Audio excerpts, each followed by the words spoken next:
Are you in love with an anxious person? This can look like them endlessly begging for your approval and making you feel almost uncomfortable because they feel like you are above them. It could look like somebody who has crushingly low self-esteem and you almost pity them because they hate themselves so much. It could also look like somebody who is always afraid you're about to abandon them and you have to endlessly try to reassure them that you're not going to leave. I'm sure that you care about them. I know that you do. And you want them to feel loved and safe. But let me ask you a brutally honest question. Do you ever sometimes feel a little bit smothered by them? Again, it's not that you don't love them. I know that you do. But I know that at times, the anxious attachment style makes them seem like they need a lot from you, right? Maybe they never seem to be reassured completely. Not enough. Not to really believe that you love them. This can leave you feeling drained, or sometimes maybe feeling a little bit hopeless that it's ever going to be okay for you to just relax and stop watching every word and every facial expression. Now, if this sounds familiar, chances are very good that you're with an anxiously attached partner, and there's a specific set of brain chemicals and relationship patterns that you need to know in order to satisfy their needs and make this relationship more peaceful for both of you so that you don't feel drained anymore and they can feel truly loved. And I know that's what you're looking for. I'm Adam Lane Smith, the attachment specialist. I've been helping people with their relationships for well over 15 years now. I'm going to tell you this. Anxious attachment people have a very specific set of needs that can feel overwhelming at times, but they can also be some of the most selfless and devoted and loyal and affectionate partners in the entire world when you love them right and when you help them achieve security. So, in this video, I'm going to show you how to meet their needs without feeling drained and how to turn this relationship into a fulfilling and relaxing place for both of you. I'm also going to show you why they're experiencing this anxiety so that it will make total sense to you. You'll understand them. You won't be resentful. You won't be hurt. You won't even be confused. You'll fully get them and it'll make sense. I'm also going to show you when it's time to cut and run so that you don't have to wonder if things are not going to work out. And don't worry, in my clinical experience, this is only a tiny % of the time. It's almost never that this has to happen. Anxiously attached people are also some of the most motivated to change, and they truly want to. And they will usually say that they are the problem more than anybody else will. It's just getting them to understand the solution. That's really it. Okay, you ready? Let's get into it. Now, to help you fully understand why anxiously attached partners behave the way that they do, I'm going to show you very briefly what anxious attachment comes from and what purpose it serves. So, what is it that makes people develop so much anxiety? Okay. Number one, it is oxytocin. Oxytocin is a hormone in the brain that we get when you're a little baby. And you're a grown-up even, but all throughout the course of your life, especially when you're a baby in this case. The intimacy of being held, of being comforted, eye contact with your caregiver, them talking to you, them stroking your skin, hugging you, breastfeeding, everything gives you oxytocin as a little baby, and it makes you feel safe. Now, if you get a bunch, but then it's inconsistent and the person goes away, withdraws, gets anxious and stressed out, and then they give you some, and then they pull away, and then they give you some and pull away. It creates an overwhelming withdrawal cycle to the baby. I'm safe. No, I'm not. I'm safe. No, I'm not. I'm safe. No, I'm not. And it creates an arbitrary sense of feeling of why is this happening? Now, if everybody around you is pretty okay for the most part, and you feel like it must be your fault, you start to blame yourself. You say, maybe there's something wrong with me. Maybe I'm doing something without realizing it that's making people reject me. What if I'm bad? What if there's something in me that everybody sees and that's why they keep leaving for 12 hours a day, daycare? Or that's why they keep doing these other things and abandoning me because I don't deserve love. And the brain starts to say, what if it's my fault? It's a survival adaptation designed to please others and get your needs met in a situation where other people won't care about you and it might be your fault. Now, this is primarily women who get this. A lot of women have anxious attachment style, but some men do as well. It's called nice guy syndrome. We've heard Dr. Robert Glover talk about it quite a bit here on this channel. Also on my I Wish You Knew podcast, we've talked with him there about it. Nice guy syndrome is anxious attachment. In women, we don't really have a name for it. We have she's insecure, she's quiet, she's sensitive, right? She has low self-esteem, but it's anxious attachment style, okay? How anxious attachment forms is this, okay? You form as you grow that you have an idea that you are not lovable. And now you think you have to control everything in your life to be perfect. I can't show them who I am, so I'll put up a perfect cardboard cutout. But you can't be perfect. Your perfection is maybe in school or in your programs or at your sports or whatever you do, or you withdraw so no one will see you fail. And then you get more and more nervous because that's not enough. People don't connect with you. They don't bond with you properly. And you think it's your fault. Okay, it gets worse and it grows into anxiety. Now you have generalized anxiety. Now maybe in teenage years you crash into depression and think no one will ever love you. But then maybe you find out that after teenage years and your college years and whatnot, romantically you can do things to get people's attention and make them like you. But that doesn't really keep them stuck on you either. They keep abandoning you. They keep getting bored of you. They keep walking away from you. And they keep telling you it's your fault. Now, anxious attachment from the outside looks like somebody who is endlessly asking, are you mad at me? Did I do something wrong? What did I do wrong? I'm so sorry I did this one little thing. I'm sorry I left this paperclip in the wrong area of this drawer. I will go throw myself off the balcony. Right? It's that like, I am sorry that I am terrible and unlovable. I am truly devastated by it. I am so sorry to have inconvenienced you by breathing your air. I don't deserve to have desires or needs. I will do everything nice for you. They're the people who will give you the shirt off their back, the blood out of their veins, and one of their kidneys while they're at it. Right? Now, what they often will do is do nice things for you. And they are hoping for something in return, and you probably won't hear about it too much later. They're hoping that you'll care for them. They can sometimes get resentful later on. Nice guys in particular can be some of the most resentful and angry people later on when they feel like you've endlessly taken advantage of them and they feel like they've done everything for you, especially if you don't then give them what it is they're looking for, usually physical intimacy or become their girlfriend. Angry dudes, this is a lot of what they're feeling is this anxious attachment. Okay. On the outside, it just looks like they're endlessly sad and afraid and unhappy. And it looks like they just blame themselves and they don't believe they deserve love. They look like some of the most unhappy people. They're not bad people. They're very, very scared that they don't deserve to be loved. And on the inside, it's even worse. They feel this overwhelming feeling of fear every time somebody doesn't respond to a text fast enough. They know that I don't deserve love. Oh no, I sent this happy face, but they didn't write back with a happy face. It was a very short message, and it was like a 3-word answer with a period at the end. They're mad at me, right? It's, oh man, I haven't heard from my partner in so long. Like, what if they forgot about me? What if they found someone better? It's this endless what if. Oh no, what if, right? It's like, I didn't get the response I thought I was going to get. Now mom has pulled away from me, and I don't understand why. All I sense is that it's not comfortable. There's this thing called object impermanence that babies have. When you take something and you cover it up, it disappears for them. So my ring, right? I cover it up, it's gone for a baby. Object impermanence. Okay? When it comes back, it exists again and it's there. They don't realize at first that it still exists. Object permanence is something your brain develops. Emotional impermanence is something that anxiously attached people get. When they see your love for them right there in front of you, oh, it feels so good. And they're so happy. Oh my gosh, I'm so happy. And then you go away for like an hour and they're like, oh, and they get like the shakes. And they're like, you don't love me anymore. You have already found somebody. You left my apartment building and in the lobby, you met the love of your life. You've probably already got married. You've had 4 children. It's been 20 minutes, but I bet she's pregnant already. Right? Like it's already over. And then you come back and you go, hey, what are you doing? No, everything's okay. And they go, oh, really? Oh my gosh. Thank you for loving me. And they're like so relieved and they feel so silly and so embarrassed, but it was a panic cycle. It's actually an oxytocin withdrawal process in the brain, and then the introduction of tremendous cortisol and stress as they feel abandoned and they feel like they've been revealed as a fraud and as an unlovable piece of garbage. So it's a withdrawal effect plus the introduction of pain and fear is what that is. That's emotional impermanence. This is what makes them anxious people out there. I'm sorry, forgive me for this, but this is what sometimes can mean make an anxious person feel unbearable to you as a partner, is because you're doing this.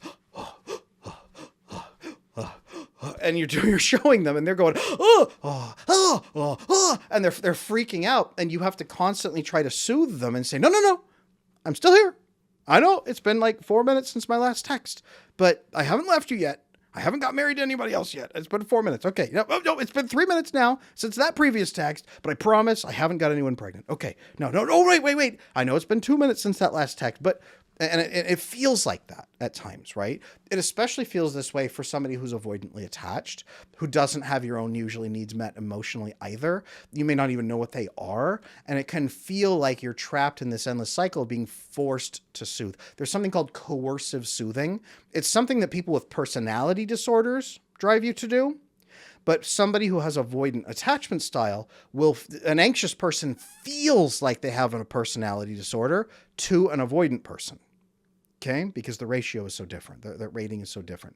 So if you're a normal anxiously attached person, you will feel like you have a personality disorder to an avoidant person. They'll think that you have coercive soothing. They'll think that you're trapping them into that cycle. Okay, really quick aside to the anxious people in the audience. That's why that's happening. That's why you're perceived that way. So anybody out there who does feel sometimes like it's exhausting trying to soothe them. Sometimes you might feel like they're coercing you into soothing them. Sometimes you might feel guilted into soothing them. That's not okay. And that's probably, if they're the vast majority of anxious people, they don't really want that either. They'd be devastated to know that you feel coerced into soothing them. That would also be one of those things they'd have to endlessly apologize for, right? So that's not what their goal is typically. Now, anxious attachment style, it makes them believe that they are unlovable. And again, it can turn resentful over time. Not all anxious people are sweet and wonderful. Some of the worst people, I'll be honest with you, some of the worst people I interact with as an attachment specialist, the people that I don't even really want to talk to or help hardly, is the overwhelmingly angry, resentful, bitter, nasty, anxiously attached women who want to come out and demonize avoidantly attached men, all of them, and demand that they be put on an island or into re-education camps. Yes, these are real things that they really tell me. That level of hatred and resentment, it's nasty. And I hate that almost just as much as I hate the massively manipulative, avoidantly attached people who are hurting people out there. Both sides are hurting people. They're not full personality disorders even at that point, really, but they're still massively toxic. There are toxic of anxiously attached people who are really sick and really vicious and vindictive. And sometimes I would say they're worse than the avoidantly attached people because they're even more secretive about it. And they really have the gall to hide behind being a nice person, nice guys and nice girls. It's awful, you guys. Again, just like the majority of avoidantly attached people are not manipulative and hurtful, the majority of anxiously attached people are also not manipulative and hurtful and toxic like this, okay? But I am putting it out there that can happen, and it can obliterate relationships over time. Even if it's just constant, ongoing anxious attachment, this is stuff that gets handed to your children because you're looking at them, giving them oxytocin, but then you go, and you get anxious and stressed out about something, and you go off like this, and your baby goes, why did you suddenly leave me? Why aren't you paying attention to me? What did I do wrong? And your child learns anxious attachment.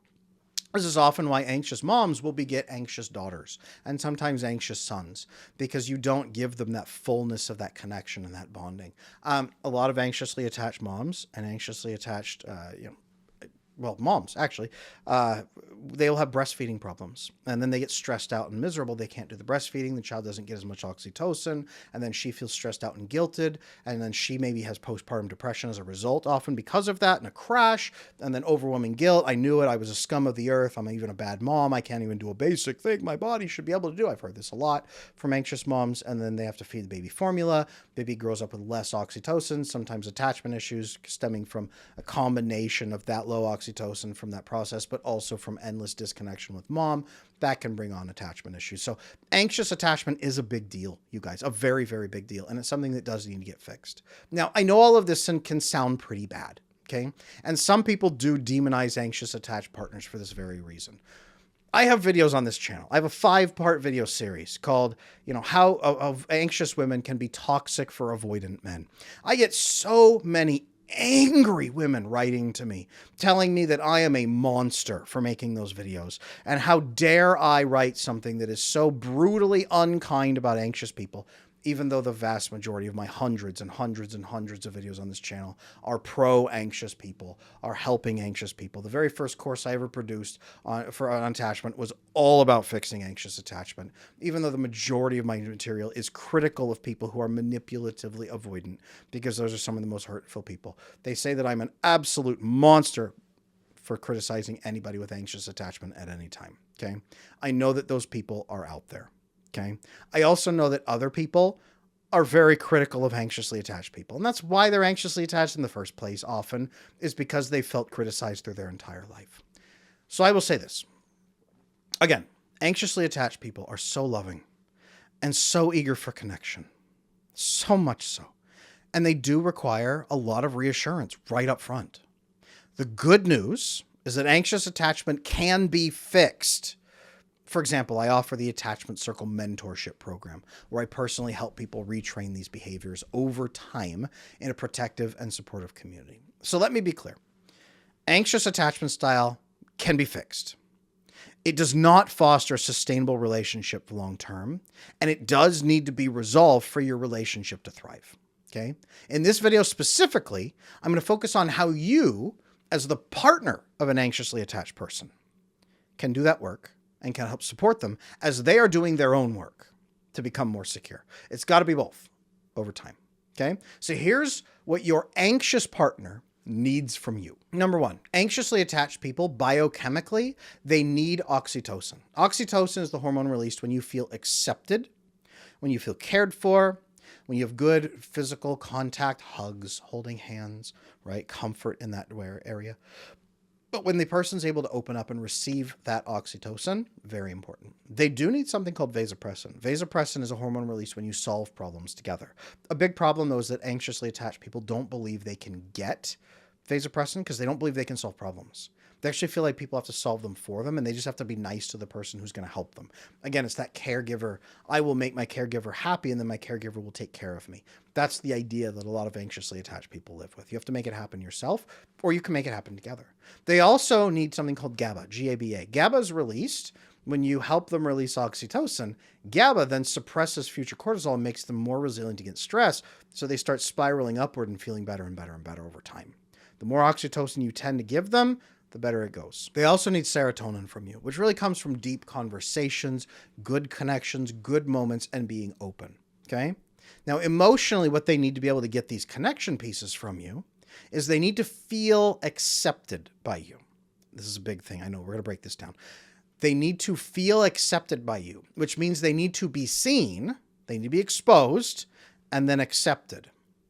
They need to feel that they will be safe with you. Safety is a big thing for them. Now, safety doesn't mean you're not going to hurt them physically. Safety means you won't abandon them. Safety means they'll have a chance to explain themselves and make things better. Safety means there is stability. Safety means there's predictability. Safety means that there are processes in place so they can relax and not be afraid of the rug pull. That's what they're really afraid of. Safety is the rug pull issue. Does that make sense? If you've heard anxiously attached women complain that men don't make them feel safe, they're not saying he's going to physically hurt me. It's he could just rug pull me at any time and duck out of the relationship, and I'll never have a chance to make up for it or speak to him about it or fix it. It's just over without a warning. The warning process, the predictability, the security, the stability, that's the safety they're looking for emotionally. Okay? Now, verbally, what do they need? They need affirmations, but they need direct communication. Okay, one of the biggest things that I talk to them about is being able to say, hey, under what conditions would we end this relationship? Let's just be clear and direct. If you're afraid I'm going to leave you all the time, here are the 3 things that would make me leave you. If you ever tell me that you feel like I'm going to leave you, I will ask you if you've done those 3 things. If you haven't, we're good. They need more direct communication and more affirmations. I really care about you. You did great at this thing, right? The best thing you can actually do is praise their character instead of praising the things they do for you. That's kind of what they're looking for because they feel useful, but that doesn't really solve the problem. That's where most people fall short, is you don't solve the problem, then you're just reinforcing that you like them for what they do. Praising their character, the things that led them to do those things in that way in the first place. The character praise is really what's going to lead long-term to that positive benefit, okay? And getting them to open up. Having them open up, that's part of the work they should be doing. My attachment bootcamp video course walks them through exactly how to open up and do this process. But they need to open up to you, and then you simply say, okay, sure, not a big problem. What do you need from me? As you can do that verbally and articulate that, fantastic, okay? Anxious people, structurally, that's the boundaries they need, the expectations, clarity, letting them know, this is what I expect from you in the relationship. Does that work? These are the exact target goals that we're looking for. Does that work? A lot of women, for example, get into a relationship and then they feel like they have to do this and this and this and this and this at this perfect levels. And then they run themselves into the ground and are broken down and miserable because they feel they failed to perform. And the guy's like, what are you doing? I'm perfectly happy. You're like 300%. You're good. Like the only thing that's a problem is your emotions. If you could just tone those down a little, you'd be at 200% or 500%. Don't worry about it. Expectations. These are the exact goals I need you to hit. Here's what would make me leave you. Here's what will make me happy. What do you need from me in return? Clear, exact conversations. That's exactly what you need to be laying out with them so they understand exactly what the framework is so they can start building within it and measuring themselves differently against those expectations you've given. That can also help them feel safe, predictable, secure, all of that, because they can start measuring it themselves instead of having to come to you. Is it still there? Well, it's still there because I've done boom, boom, boom, boom, boom. Good.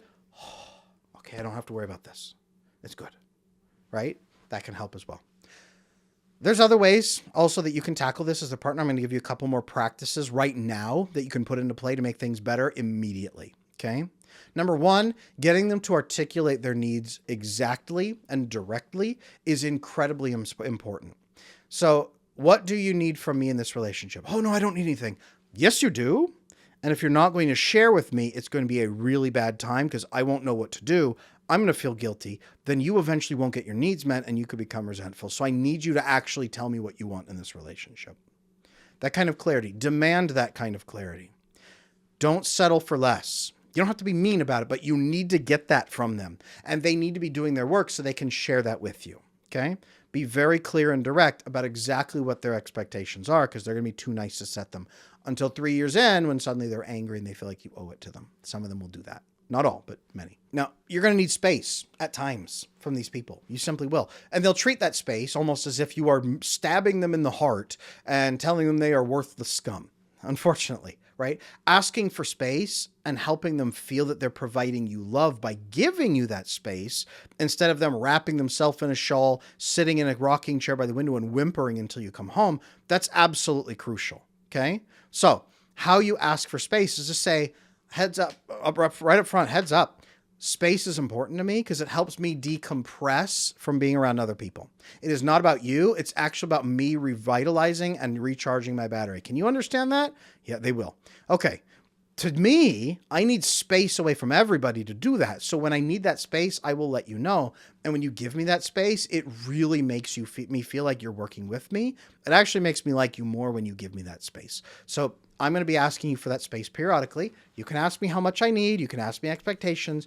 But just as a heads up, when you give me space, it really helps. Then when you ask them for that space, say, hey, I give them context. I cannot be around other humans right now. I really need a couple of hours to myself. Is it cool if I take 2 or 3 hours for me? When I come back, I'm going to feel really calm and things will be better and I'll be able to invest with you. Yeah, absolutely. They're super pumped to give you that because it's their way of loving you. Make that simple for them. Also give them reassurance, like chemicals, the affirmations, the recognition, the affection. Again, praise their character. I've never met such a loyal partner like this. I've never met somebody who cares so much about other people. It is fantastic how much you actually care about the people in your life. I feel so loved when I'm with you. Thank you so much for making time like this with me. Thank you so much for being you, right?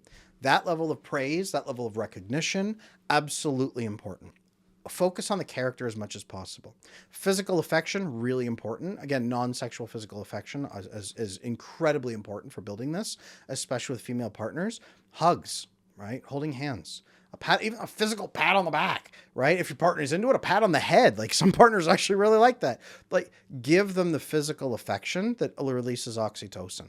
If you can spend time holding them, holding hands with them, snuggling with them, the more physical proximity you get, oh, they just drink it up. They're like a plant drinking up water and sunlight.